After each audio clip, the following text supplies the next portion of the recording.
Ձեռքբերումներ, կատարված աշխատանքներ, նոր ծրագրեր։ Սահակ Մինասյանն ամփոփեց աշխատանքային 100 օրը։ Բուհը կրթության բաժնի նախկին պետին հանձնվել է բավարար վիճակում։ Առաջին գործը եղել է ծանոթությունն ուսանողադասախոսական կազմի հետ։ Դեկանները ներկայացրել են բաժինների հետ կապված խնդիրները։ Նախորդ տարվա համեմատ ուսանողների թվի աճ է գրանցվել։ Եթե նախորդ տարի վիճարովի հիմունքներով դիմորդների թիվը 107 է եղել, ապա այս տարի առաջին կուրսեցիների թիվը 255 է։ Աճել է նաև հեռակա բաժին դիմողների թիվը։ Եթե նախորդ տարի ընդունվել է 150 ուսանող, ապա այս տարի ընդունվողների թիվը 220-ն է։ Ուսանողների թվի աճը լուծել է ֆինանսական մի շարք խնդիրներ, աշխատավարձերի հետ կապված։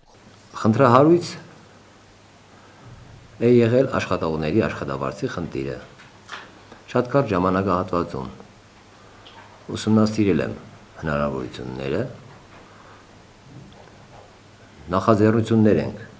հանդես բերել, որի արդյունքում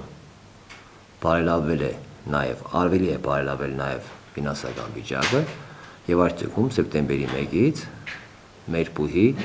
աշխատակիցների աշխատավարձը բարձրացել է 25-ից մինչև 50%-ով։ Սահակ Մինասյանի գործունեության ընթացքում նաև շահագործման է հանձնվել ռազմական ամբիոնը, որը երկար տարիներ անմխիթար վիճակում էր։ Հենց նոր մասնաշենքում էլ տեղի ունեցան հեռակա ուսուցման ընդունելության քննությունները։ Թերևս լավ պայմաններում չէր գործում նախազորակոչային ամբիոնը, հոգետարվել,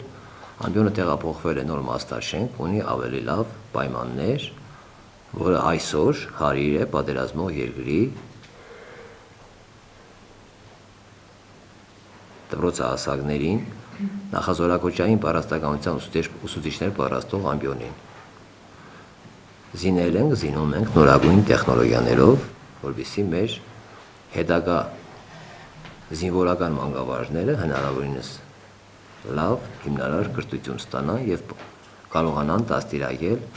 հայրենասիրությամբ լսված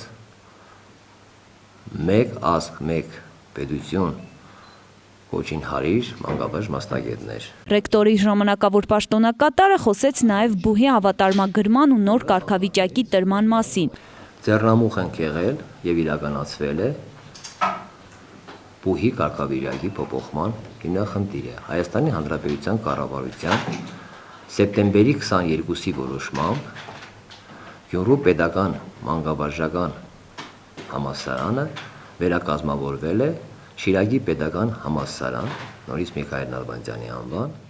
հիմնադրամի։ Սահակ Մինասյանն անդրադարձավ նաև վարչապետ Կարեն Կարապետյանի այն հայտարարությանը, որ բուհում խնդիրներ կան կապված ընդունելության քննությունների հետ։ Հաստատման ժամանակ հետո խոսում են քննությունների մասին առանց իրազեկվելու, որ քննություն չի եղել։ Խոսում են մրցույթի մասին առանց իրազեկվելու, մրցույթ չի եղել։ Հանձնաժողովի կազմում ընդգրկված են 2 տեղականները ռեկտորի պաշտոնակատարի եւ 6 դեկանները, ուսումնական մասի վարիչը նաեւ։ Պարզ է, հանձնաժողովը լրիվ գործառույթներ իրականացնելու այն պարագայում, երբ մրցույթ անցկացվեր։ Մենք առանձին մասնագիտությունների մասով ունեցել ենք նույնիսկ ավել դիմողներ, բայց համընդհանուրը չի գերազանցել մեր բուհի լիցենզավորման թվականակը։ Դիմել ենք նախարարին, բնականաբար ստացել ենք նաև այդ թույլտվությունը, որ առանձին մասնագիտությունների գծով 1, 2, 3 մարդու շեղում ունենանք, սա բնական է, եւ բնական է, որպես ուսանողի շահից ելնելով նախարարությունը համաձայնել է, կրկնում եմ, չեք երազանցելով մեր բուհի լիցենզավորած տեղերը։ Եվ հրամանագրել ենք։ Պարզ է, այս պարագայում ես դեկանների հետ այսօր առավոտ հանդիպել եմ բոլորի հետ։ Իրենք կասեին հայտարարությամբ հանդես կան, ես իրանց տեղը չեմ խոսելու հիմա։ Հասկացանք, այստեղ դեկանների խնդիրը լինել չի կարող։ Եվ ոչ էլ ուզում եմ խնդիրը բարդել այն հանձնաժողովի անդամներին եւ նախագահներին, որոնք նախապես հրամանագրված են, բայց քննությունները չկայացավ։ Սա նույնպես ինձ թույլ չեմ տալու, որովհետեւ հանձնաժողովի մեջ շատ ես անձամբ ճանաչում եմ, կան ազնիվ բան իմաց, գործիմաց մարդիկ։ Խոսքը վերաբերվում է շահառուների այն խմբին, ճագերտավոր, որոնց հետ պահվեց եւ մագիստրատուրայի